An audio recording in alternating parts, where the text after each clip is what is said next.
Hello, welcome or welcome back to the Yarn and Yarns YouTube channel. My name is Angela and all the places you can find me should be linked in the description box below this video. Here on the channel you'll find me chatting about my adventures in knitting, spinning, crochet and weaving, all of the fibre related things. Today's video is my April and May making wrap up, kind of. I say kind of because it's been obviously 2 months since I've done one of these videos, and I'm pretty sure I have some projects that I've worked on, and maybe even a couple that I finished that I don't have in front of me today. But if you've seen any of my other videos and some of my posts on Instagram, social media, I've been very up and down in terms of mental health the last couple of months. My making mojo has been waxing and waning along with that. I have found it a little bit difficult to get back in front of the camera. Although you might have seen regular videos from me, a lot of those videos were recorded in the past and just needed editing. So yeah, I need to get back in. I'm slowly feeling like myself again, and I just wanted to get back in front of the camera and get back into this habit again. So what I've done today is, rather than talk myself out of doing this video, I've literally grabbed some things that I know I have worked on or completed in the last couple of months. But as I say, I don't think this is going to be an exhaustive list, but there's plenty here to talk about, and I'm sure projects that maybe I'm missing out today will get caught up on at some point. So hopefully I have got the bulk of things that I've finished at least. So I hope you can bear with me. I hope you don't mind if it's a bit choppy today, if it's a little bit all over the place, because that's just a reflection of how I'm feeling at the moment. So and hey, it's usually chaotic here anyway, regardless of what's happening with my brain. We are never polished, we're never smooth sailing here. So yeah, I hope you will enjoy the content regardless. Okay, so I have some knitting, some spinning, some stitching, and I think that, some weaving to share with you today. So where should we start? Let's start with some spinning, because I feel like the spinning section will be fairly short. I have been spinning a few different things, and I have a video coming up soon chatting about all of my spinning works in progress. And again, I've been a little bit all over the place. I've started a whole bunch of projects. I've been working on a whole bunch of projects, and I'm not going to share them all with you today because we'll be here forever and a day. But I do have one project that has been taking up the bulk of my attention, and I have been spinning a beautiful braid of fibre from my lovely friends Andy and Angela at Attic Spin Dye. I think it was a superwash merino braid, and I did a Patreon post about this spin because it didn't go entirely according to plan, and I ended up stripping my fibre down. I was going to do a fractal spin, then decided the fractal wasn't working for me, and reblended the fibre on my blending board, and I spun up a lot of different mini skeins. Here's my little basket of the finished yarns. These are all 2-ply yarns, and I spun them on my e-spinner. Alongside that, you might have spotted in the basket is some natural yarn. This is a Llanwenog Gotland blend, but I got in D-stash. I did a little swap with my dear friend Jeanette. She had some things on her D-stash, I had some things on my D-stash, and we did a little trade. And so I spun up some of this bat, which, as I say, Llanwenog Gotland. This wasn't my most favourite spin. I've still got a whole chunk of this bat. Actually, I've got most of this bat left to spin because I wasn't really enjoying the spin. So I spun up as much as I thought I might need for the project that I wanted to use these fibres for. And this brings us on to my stitching project. A few weeks ago, I got this issue of Spin Off magazine. I became immediately enamoured with this spindle holder on the front of the magazine. Decided I needed to make one of these myself. So I went ahead and I have been using my petunias braid from Attic Spin Dye along with that Llanwenog to stitch on some canvas to hopefully eventually make that spindle holder. And I've done a lot of work on this. This is many hours of stitching. My needle has just fallen out. So yeah, this has been a real comfort project for me over the last few weeks. I tended to have been sat outside in the garden enjoying sunshine or just fresh air and stitching away. And yeah, it's just been a real joy, and I'm almost finished the stitching now. I've got to the sort of top of the panel, and I've just got to go in and fill in these little triangles with stitching, and then I can move on to the next project, the next part of the project, which is obviously to try and put this together into something that resembles this. That's the plan, we shall see. And as you saw from the basket, I've still got tons of that petunias colourway left over. I was spinning away and I was getting really worried because I thought maybe I wouldn't have enough, and how was I going to plan out my rows of stitching. In the end, that was a worry I needn't have had, because the handspun yarn has gone a long way in the stitching. Curious to see how well it's going to actually come together in the sort of construction. Only other thing that I wanted to mention in spinning is that I've got a lot of little projects on the go, and I'm hoping to clear off my spindles over the next couple of weeks ahead of Tour de Fleece. But I did want to mention one of my other spins in progress. I purchased a new fleece back in March, just before Wonderwall, and I purchased from Fern Hill Farm, which is a farm over in Somerset, I believe, and I picked up one of their Romney Shetland fleeces, and I had a lovely weekend washing that fleece. I do love just the act of washing and drying fleece. I don't know why, it's just something that makes me happy. And so yeah, I washed and dried that fleece, and I've spent some time prepping some of the locks from that fleece. I was flicking out the tips, and then I made some fluffy rolags on my hand cards, and I started spinning up a couple of those rolags, and I'm going to be doing a little bit of sampling with that fibre to see how I want to prep it. So obviously I've done some prep on my hand cards. I think I'm going to put some locks through my drum carder and spin from bats, and I might even do a little bit of combing just to see what prep suits this fibre the best. I might do a few different techniques for plying, so I might do some 2-ply, I might do some 3-ply, do some knitted swatches, figure out what I want to do with this fleece before I continue prepping and spinning the rest of it. But I did grab my newest support spindle. This is kind of an acquisition as well. I purchased a beautiful handmade spindle from Crevelli, I think they're called, on Instagram. It's a company based in Georgia, and they have several craftsmen who make their spindles, I believe.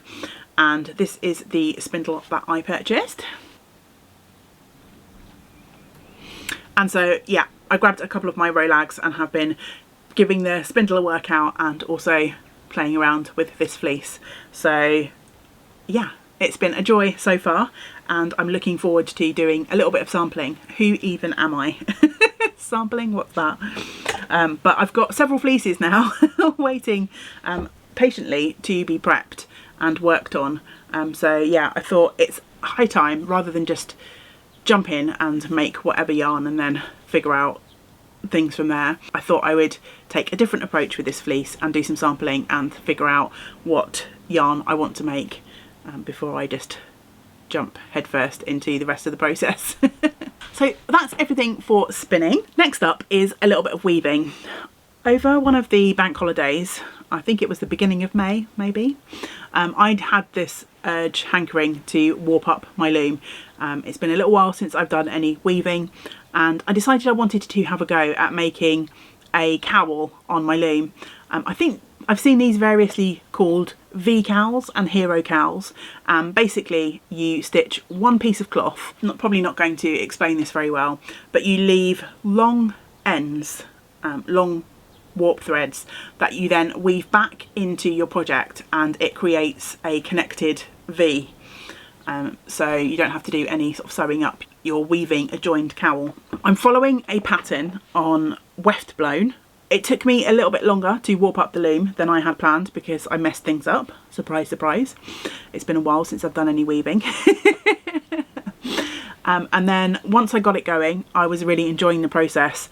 But then I put my, where I'm sat, I've got my rainbow table, which you might have seen in previous videos for various things. And this is the one and only proper table that I've got up here in the craft attic, and it's quite a small table.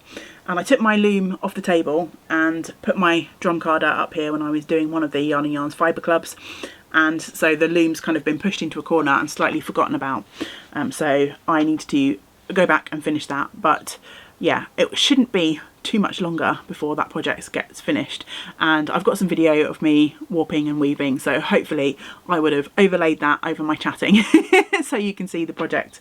I'm using 2 yarns that I had in my stash. One was a naturally dyed yarn from Hook and Light, and actually I had it in my D-stash and no one claimed it, and I decided to take it back from my D-stash and use it in this project. I paired it with some Cambrian yarns. I've spoken about Cambrian before. They're a lovely community cooperative based up in the sort of Cambrian Mountains area, and I picked up a couple of balls of this beautiful green in their DK weight yarn, and I thought it would be a good match for the naturally dyed yarn from Hook and Light, which it's just a lovely soothing project to work on. As with most things that I work on, I just got distracted by other things because, you know me, squirrel, and I'm off. Off on some new idea, new thing.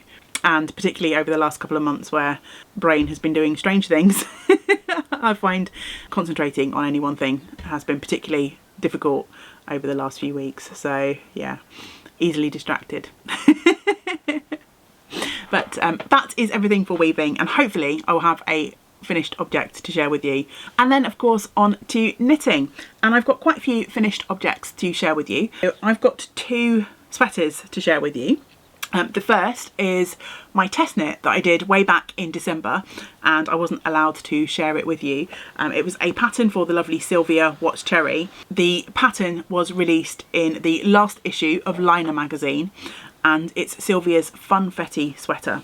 And this is my version. I'm not going to be putting any sweaters on today because it is far too warm.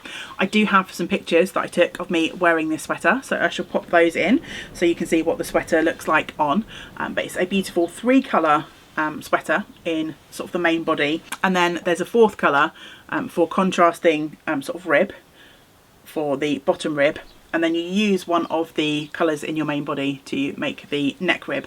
And it was just such a fun project. Sylvia's sample in the magazine is a really bright sort of, it's got yellows and I think pinks or oranges, or pinks or yellows, I can't quite remember, but it's a much brighter version. So I decided to do a slightly more muted version, something a little bit different, and I used the now sadly discontinued Wendy Ramsdale British wool for my version of this sweater. And it was a really quick knit. It's got this fun sort of slip stitch pattern to it, so yeah, it just flew off the needles really quickly. I think in the end it took me about 4 weeks to knit, which is pretty good for a me-sized sweater, particularly back in December where we had all of the holiday shenanigans going on and I wasn't feeling well either. To get that sweater off the needle so quickly is a testament to how quickly this knit up. It's a seam sweater, so you are knitting in pieces, but yeah, I don't think there's too much else to say about that. That's the Funfetti by Sylvia What's Cherry, currently available in Liner magazine. And the second sweater I finished, I don't have pictures of me wearing this yet, but I finished my hand-spun Astrogal, which is a sweater I've been working on since the end, I think since autumn last year, and it is a little bit screwed up. So I'm probably not doing the best job of sharing this. It's a pattern from Pom Pom magazine, and it has a beautiful twisted stitch yoke which creates these lovely flower designs around the top, and then it's just a plain sweater from here on in. And I knit mine from some fibre that I spun from John Arbon. This was one of their Wonderwool special colourways last year. The pattern is a cropped sweater. I decided to lengthen mine. The pattern as written has 3/4 length sleeves, and funnily enough I did knit to the length as written in the pattern for my size, and these have turned out to be more or less full length sleeves for me, so I didn't really kind of measure my arm length to make these 3/4 length, but I literally used all but a couple of meters of the yarn that I'd spun up for this sweater, and it is really warm.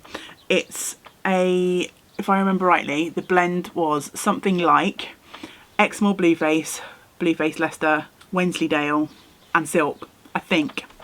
Something like that. I've chatted a lot about this in previous videos, so some of you may remember better than I do. But yeah, it fits really nicely. I'm really happy with the fit. I wish, even though I lengthened it, I kind of wish maybe it was half an inch or an inch longer, but I couldn't really do anything more about the length because, as I say, I've used every single bit of yarn. The only way I could have got extra is maybe if I pulled back the sleeves and made a shorter sleeve, but I'm happy with the length of the sleeves. Don't really want to make any changes unless maybe that might be something I do down the line if I wear this, or I find that I'm not wearing it as much as I want to because the length is not quite what I want. Then maybe I'll rip back the sleeves a little bit. But yeah, really happy with how that turned out. Two more finished objects to share with you, and both were test knits. The first I don't have with me because in my brain fog I wore these socks and didn't think to save them to share with you on the video. So I test knit the Bike Rides in Summer socks by my lovely friend Caroline of Colourful Creativity, and I'll put a picture on the screen of my finished socks. And for the last few years Caroline has been releasing some patterns inspired by the cables that her lovely gran knit into some of the sweaters and cardigans that Caroline remembers of her grans. So she's been releasing patterns inspired by her grand's knitwear, which is just lovely. And I test knit mine in some West Yorkshire Spinners yarn, the blue raspberry colourway, I think, which may be sadly a discontinued colourway, but I think it's a pattern that really shines in solids or semi-solids. But some of the testers also use self-striping and they looked gorgeous as well. So yeah, hop on over to the pattern page or to the Instagram hashtag to see the different versions of the Bike Rides in Summer socks. I will say you do have to have a little bit of concentration to knit these socks. There are 3 different cables going on and the cables change at slightly different rates. There's a chart included in the pattern which I think has the first sort of 22 row pattern repeat all charted out, but after that repeat finishes you have to just be mindful of the side cables and what row you're on, because the pattern doesn't follow on in the same way as it does in that first 22 rows. So yeah, in my brain fog state I did make a few mistakes and had to rip back, but once I got into the pattern it was very intuitive and very easy to keep track of. If you're good at reading your knitting, it's very easy to keep track of where you are, but yeah, you just have to have that extra little bit of mindfulness when you're working on the project just to keep track of that. The pattern is toe up, so you can try it on for fit to make sure that with the cable patterns that you're getting enough stretch for your foot. And yeah, it was just a lovely knit, and I'm really happy. I've test knit all 3 of the Gran inspired patterns now, and yeah, this one was an absolute joy, no exception to the other 2 in this series of patterns that I've knit. And then I also test knit a hat for the lovely Kyla, who is Arctos Knits, and this is the Black Hawthorn hat. This was a really fun knit. It's got some colour work and some texture in this hat pattern, and I knit mine from, what did I use? Opal is the sort of main colour, this dark grey, and I think, what is this called? Can't remember the colour. I've got some in the Yarn and Yarn shop. It's melange, grey melange, black melange. I can't remember exactly what it's called, but you'll spot it. And it's got this lovely sort of heathering to it. And I paired that with a couple of mini skeins that I had left over from the Attic Spin Dye Peach Sorbet set. I purchased a set of those mini skeins to add into my friends' advent calendars, and I had a couple left from that mini skein set, and I thought the sort of pinky peachy tones was a real nice contrast to the really deep sort of charcoal grey. And again, this was such a fun pattern, as I say, a mix of sort of colour work and this texture stitch, and yeah, it was really fun. The texture stitch, Kyla sent a little video on how to create that stitch. It's these columns here, slightly narrower columns.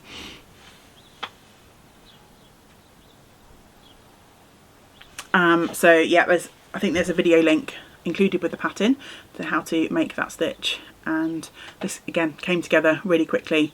I don't personally need any more hats at the moment. I've got plenty in my collection, so I'm going to be adding this to my pile of charity hats to give away later in the year. So that's it for knitting finished objects. I've got a few works in progress to share with you. I'm going to try and speed through these a little bit because I'm conscious that I think this video may be a fairly long one if I don't get a wriggle on. So let's see what we've got. I've got a pile of project bags in front of me. The first one is this teeny tiny little Welsh wool project bag that I picked up at a local craft fair, and this is housing just a plain vanilla sock. And if you watched my yarns that will self-destruct video, I have started a sock from one of the yarns from that basket. I needed some plain knitting to take out and about with me, and so I picked this skein of yarn from the old piggery. I picked that out of my self-destructing basket, and I paired it with this partial skein that I had in my leftovers stash. This is a by Miranda May, another local indie dyer. I have some of Miranda's yarn in the Yarn and Yarn shop, and this is her Purple Moon colourway. And I paired those together, and I'm making a gift sock for James's mum, my mother-in-law. And these colours went together even better than I thought they would, because they've got the same colours in, but they're opposite. So this dark purple has some of the blues and the sort of pinky colours that are in the main skein, and vice versa. This purple is kind of reflected, as are the blues in the old piggery yarn. So yeah, it was almost like these were made as a sock set to go together. So I'm at the point where I need to Kitchener the toe on the first sock, and James's mum has teeny tiny feet, so these socks fly off the needles really quickly. So yeah, I need to Kitchener that toe and get casting on for the second sock. I'm also test knitting another sock. My lovely friend Sylvia Watchcherry contacted me and said she had a sock test knit that she was about to start. Would I be interested in getting involved? As you know, I have tested several sweaters for Sylvia, and of course I said I will. And so I am knitting Sylvia's Lynxfield socks, and I have one sock finished. This is completely going to blow out because I'm knitting this in one of the opal neon colourways, and again, I'm not keep mentioning the shop, but I do have some of this in the Yarn and Yarn shop. This is opal neon green, and this is a lovely lace pattern sock. And as you can see, I have knit one entire sock, so I have met my obligation in terms of the test knit, and I am part way through the second sock, so I'm hoping to get this finished in the next few days. I have got to the point where I need to add the heel flap and gusset, so leg is complete. And actually at the end of May I had finished the first sock.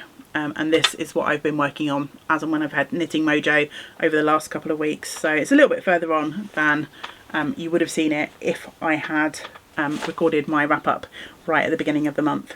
And that is living in this beautiful project bag that was a gift from Anne of the No Excuses Knitting podcast, and Anne gifted me this when we met at the Wonderwall Festival. So my Lynxfield socks are living in that project bag. Back in April, if you can cast your mind back, one of the things that I was due to be working on were 3 sweater projects. When I did my dice roll for April, I picked 3 sweater projects. The Astragal was one, and obviously that got finished. My handspun vest was another, and I didn't do any work on that. And this project, the Simple Stripe sweater, which I've managed to pull a bunch of stitches off the needles in getting it out of the bag, was another project that I picked to work on that month. And I made some significant progress. I'm just going to quickly flash this project at the screen.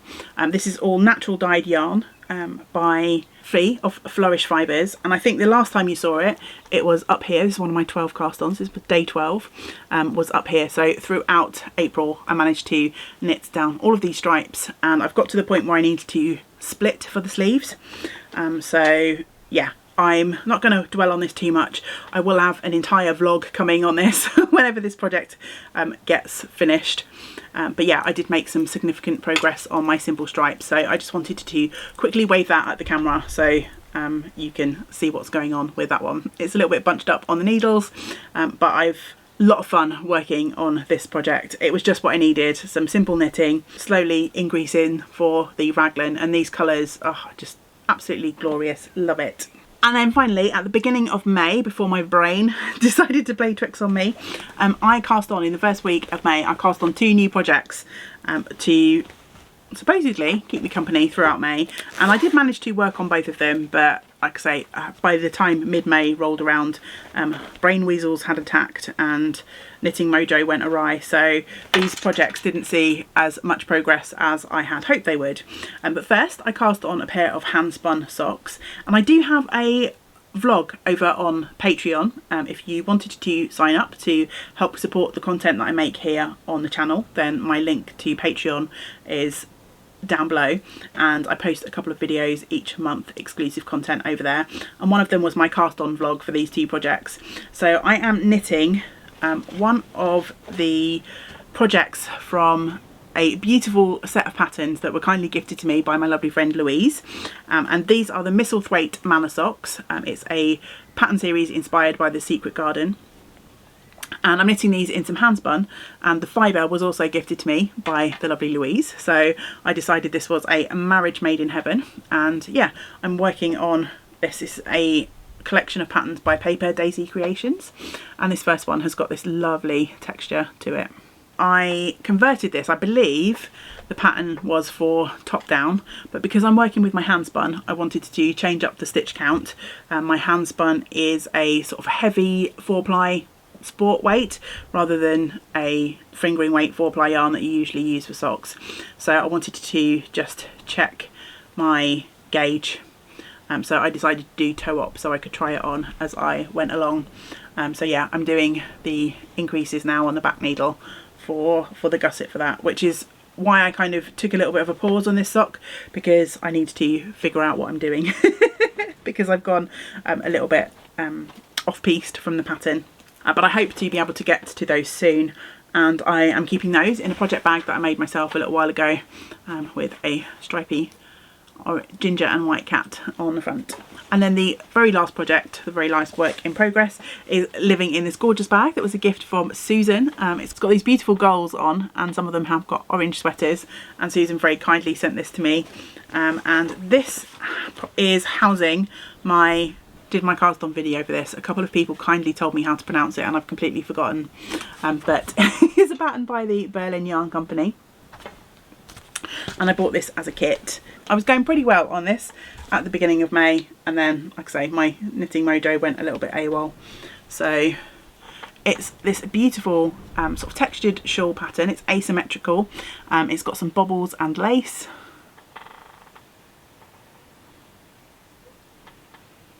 And yeah, I've just got to sort of continue increasing and following the pattern. And this is yarn from the Berlin Yarn Company. It's, if you're slightly wool sensitive, this is not the softest of yarns, so I would be aware of that. Maybe some people who are super wool sensitive might not enjoy this round their neck, but I don't really find it prickly at all. It's just not sort of merino soft. I think it was a blend of Cheviot. It's Hebridean and Cheviot in the yarn blend, and yeah, I made a reasonable amount of progress, but not as much as I would have liked, which has kind of been the story of my last 4 to 6 weeks really. So that's it. That is everything I'm going to share with you today. So yeah, let me know what you have been working on in the last couple of months since I've done one of these wrap-ups. I would love to hear about your projects, and I hope that I will start to kind of even out a little bit, get back to my usual self, whatever that is, whatever that means, and can be back sort of making videos a little bit more consistently. And yeah, apologies again, once again, for random weirdness in this one. And for the lack of organisation. As I say, I'm sure there are projects that I haven't shown you, but I I think I've shared enough, I've talked enough, taken up enough of your time. So I shall be back again soon on the channel with some more making content. I hope you will join me for the next one. But until we do get to spend time together again, I hope you get to do some of the things that you enjoy. Great big woolly hugs to you all. Bye for now. Bye.